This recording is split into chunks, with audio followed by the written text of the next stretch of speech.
Hello and welcome to Women Conquer Business. I'm your host, Jen McFarland. On this week's show, we talk about resilient leadership. What would your business be like if you were able to pivot your business with calm, decisive action while holding fast to your mission, vision, and goals?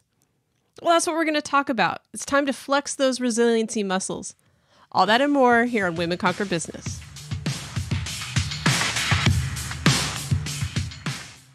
Hi. My name is Jen McFarland. I'm the founder of Women Conquer Business. I have over 25 years of training, teaching, and executive experience in leadership, strategic project planning, and digital marketing. Each week on the Women Conquer Business podcast, we teach you how to help you and your business thrive. Are you ready? Let's go forth and conquer.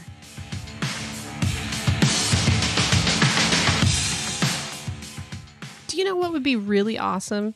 If you would subscribe to this show. So hit that pretty little subscribe button in, Google Podcasts or iTunes or Apple Podcasts, whatever it's called right now.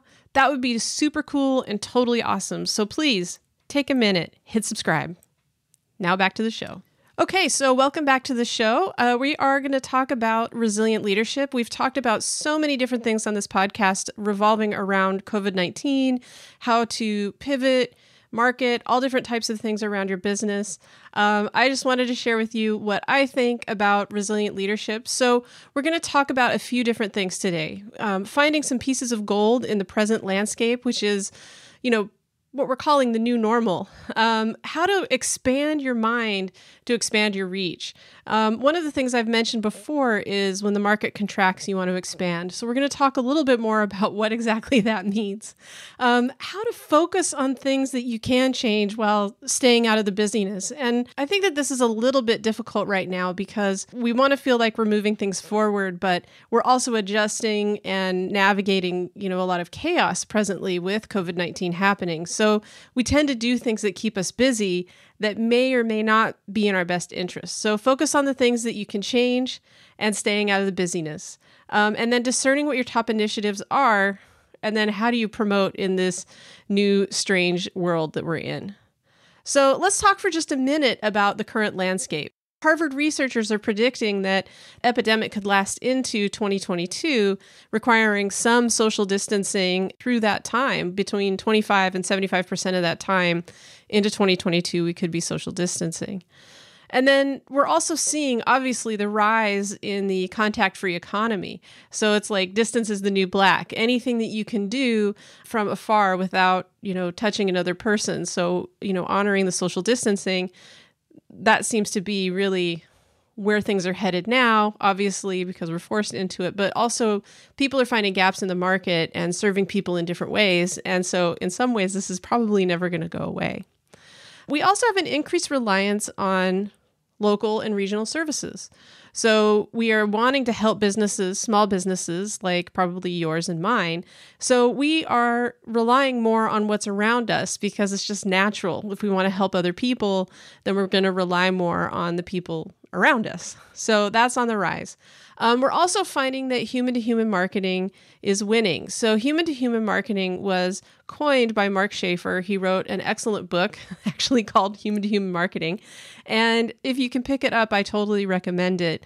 And it's about being the most human company.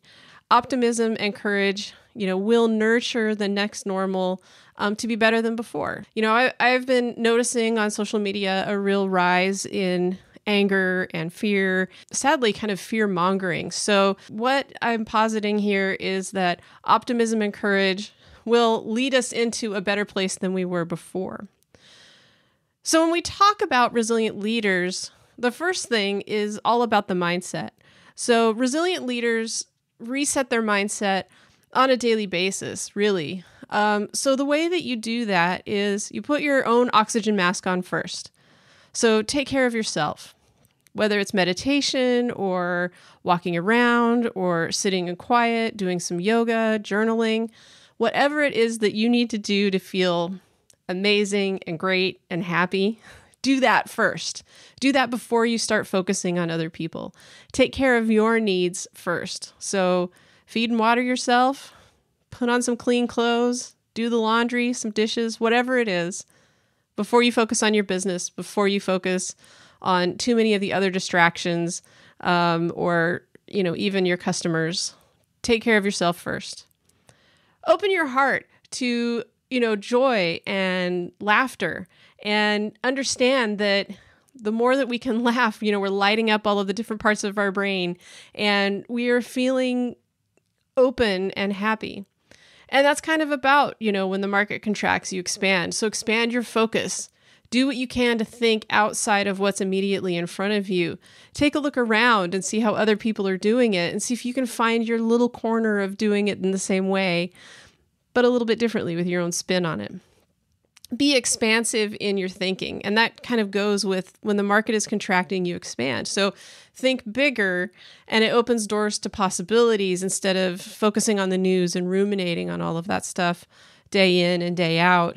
And again, instead of sitting on social media all the time, because everybody's worries and fears seem to really be bubbling up. And people are kind of ranting and venting a lot on social media right now. So steer clear of that and allow your mind to expand into possibilities. And then clarify your mission and revise your vision to meet current demands. So what that means is, this is a good time to be reflective. And resilient leaders are very reflective. They take a look at what's going on, and then they take a step back and they reflect on it, and they're like, oh, okay, I need to think about things differently. But you'll find that these are things you may have to do every day, maybe a couple times a day, just to remind yourself of like, okay, this is what I'm doing. And honestly, this isn't just a, COVID-19 guidance. This is very much a resilient leaders do this all the time, whether it's good times or bad. We're just kind of framing it around what's going on right now. But there's no reason why these things don't translate into all the time, right? And I know that it can be really hard sometimes to focus on those things, but the more that you can do that over and over again, the better positioned you are to face the day, whether it's a phenomenal, fantastic, normal day, or it's not, So focus on your mindset, do a reset every day, check in with yourself throughout the day just to see how things are going. So resilient leaders, because they are looking at what's going on around them and seeking out possibilities, they also gain momentum from what is, right? So they're able to open themselves up to possibility, and then they can see what the patterns are, what the trends are within their own business. They also can see the things that are working and the things that aren't working. So in this time, if you're experiencing a little bit of downtime, or even if you are seeing an uptick, pay attention to the things that are working as well as the things that aren't. Work on your processes first. Get small wins from fixing the things in your business that have always bugged you. If you've always wanted that welcome series or automation series, or you don't understand why you have to enter something in 6 times before it gets to the end of your chain, now's the time to fix it. Focus on the back end of your business right now so it's running smooth. Then when you get back into an uptick, you're better positioned for it, right? Build the foundations for online business growth. There are countless businesses that have been, forced into, doing things online. I think of one of my clients who runs a farm. And when I met with her before the lockdown, I was like, if this website is hard for you to update, it would be a really good time for you to shift into something different. And yesterday I saw that she had relaunched on a new platform and got her e-commerce going. And I mean, it's so exciting, right? So these shifts don't really take too long. You just have to put your mind to it and decide that you're going to do it. And now she's selling things. I saw things were sold out. I mean, it's just so great to see that kind of turnaround. So building a foundation, you could actually flip it around and get it out the door quicker than you might think. Have conversations with your current and former clients. This is something that Jeremy talked about. This is something that Maria talked about. I think is something I talked about before having those guests on. Get a pulse on the feelings and emotions of your actual clients. Don't just take all of the trends from, McKinsey and CNN and NPR and Facebook, go out there and get a pulse from the actual people that you're serving, find out what they need and how you can help them.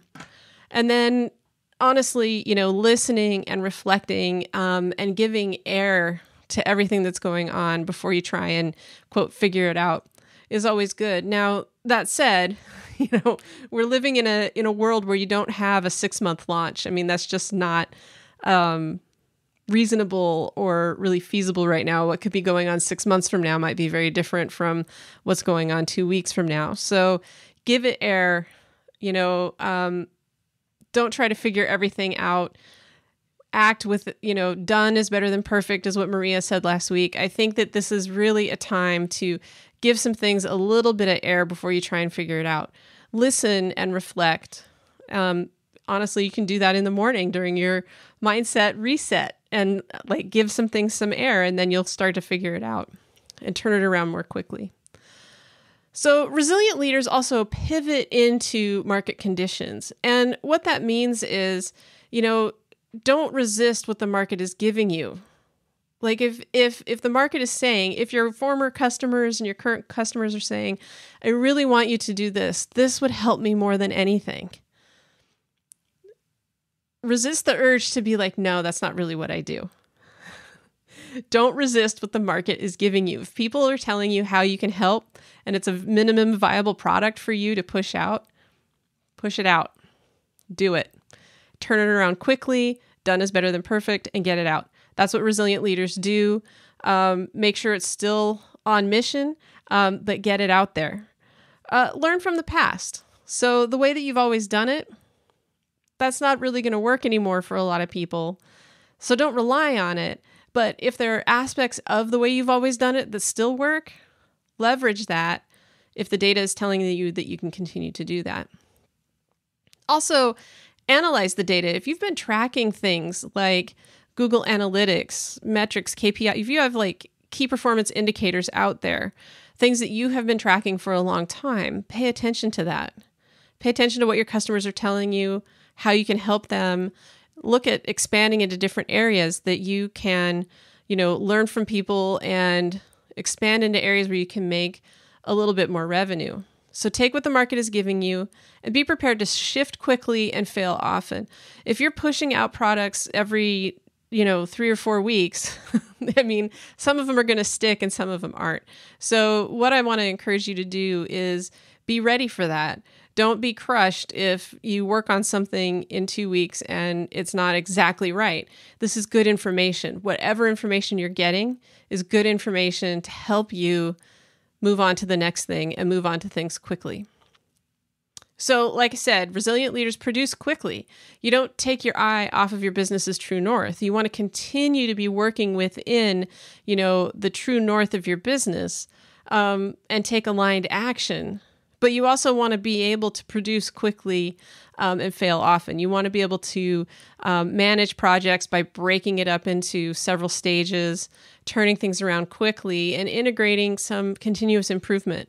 Again, this is a time for you to really look at the things that are working and the things that aren't working, bridge the two, and be willing to be flexible and shift into what is and isn't working. Again, resilient leaders don't say, well, it's the way we've always done it. Guess we'll wait until we can do it that way again. This is really a time for you to be flexible, make some shifts based on what the market is giving you, what your customers are telling you, and what the data is telling you. And then break things up into small pieces, embrace the different methodologies that help you turn things around quicker. We've had guests on to talk about Agile and Lean. There are all different ways, and I can help people with that too. All the different ways that you can break projects up to get through things quicker and turn things around on a dime, unless you're a larger business, which takes a little bit more time, but you can still turn things around very quickly. And then finally, resilient leaders promote with humanity. So I don't know if you've noticed, we've had quite a series of people on who've talked about marketing. I'll just give you my own idea around how to market right now. Promotion is part of business, but you can market with compassion, heart, and humanity. It'll keep you from feeling icky. We've had people on who, like Jeremy Miller, who talked about, don't we all over people. Well, and that means don't talk about we do this and I do this. people need you and your services are important, but people need to know that you're focusing on them and not just on yourself. And it's really hard right now not to be a little bit myopic about what's going on around you and thinking about yourself. Keep your eyes on the prize and remember that your services are important. Even if you digitize some things and you're doing it a little bit differently, focus on your customers, show up and keep showing up, and things will begin to turn around. They just might not look the same as they did before. Embrace video and audio. I've been doing a podcast for a long time. I have not been doing podcasting with video. I have now started streaming the podcast out. It's very strange and different for me. It's somewhat awkward for me sometimes. I feel self-conscious, and yet I'm doing it. I decided that with everything being topsy-turvy, now would be a good time to test it out and see if I liked it. So I'm doing that. I feel like I'm reaching out to a new group of people this way. And it's helping me to meet and respond to questions and concerns and really help people. And it can work the same way for you. People like video. They like to see you and understand you a little bit more. And it helps with the concept that I mentioned at the beginning, which is human-to-human marketing. Again, Mark Schaefer wrote this great book. And basically, he says the most human company wins. And that means, don't market like a big company because they're actually not reaching people as well as you might think. In my marketing presentations that I give throughout the state of Oregon, one of the things that I'm always talking about is the disconnect between how well marketers think that they're doing and how well customers think the marketers are doing. And as a small business owner, small to medium-sized business owner, you're a marketer too. So stay tuned in to what it is that the humans want, because your customers are all humans. Value these one-to-one customer interactions. Think about those interactions more so than automation. Be social on social media. So engage with people, interact with them, and consider turning off some of these automations in light of everything that's going on. One of the things that Maria Ross talked about last week is don't be tone deaf. One of the best ways to avoid being tone deaf is to conduct yourself in human-to-human marketing, which is really about staying innately connected to your customers and really helping them on a one-to-one business level, and then being able to take that and then scale that up so that you're reaching your customers on a human level. They feel valued as individuals. They understand your product and how your product helps them specifically. And then you get these champions who are helping you sell for you. Like, people listen to things like customer testimonials as if they came from their friends. So really focus on those types of things, and you'll find your business is changing in some ways, but not too far. You're going to keep on that true north that you have. So that's today's episode. This is kind of the quick hits on resilient leadership. I hope this has been helpful for you. Please email me or send me your comments and questions. I would love to hear from you, and I hope that this finds you well. Thank you for listening to the Women Conquer Business podcast. If you're wondering what's next, here are a few suggestions. If you love the show, be sure to subscribe. If you want to follow me on social media, you can find Women Conquer Business on Facebook, LinkedIn, and Pinterest. And finally, if the episode today brought something up for you and you need to talk, email me at hello@jenmcfarland.com. The Women Conquer Business podcast is written and produced by Jen McFarland and Foster Growth LLC in beautiful Southeast Portland, Oregon. Thanks again for listening.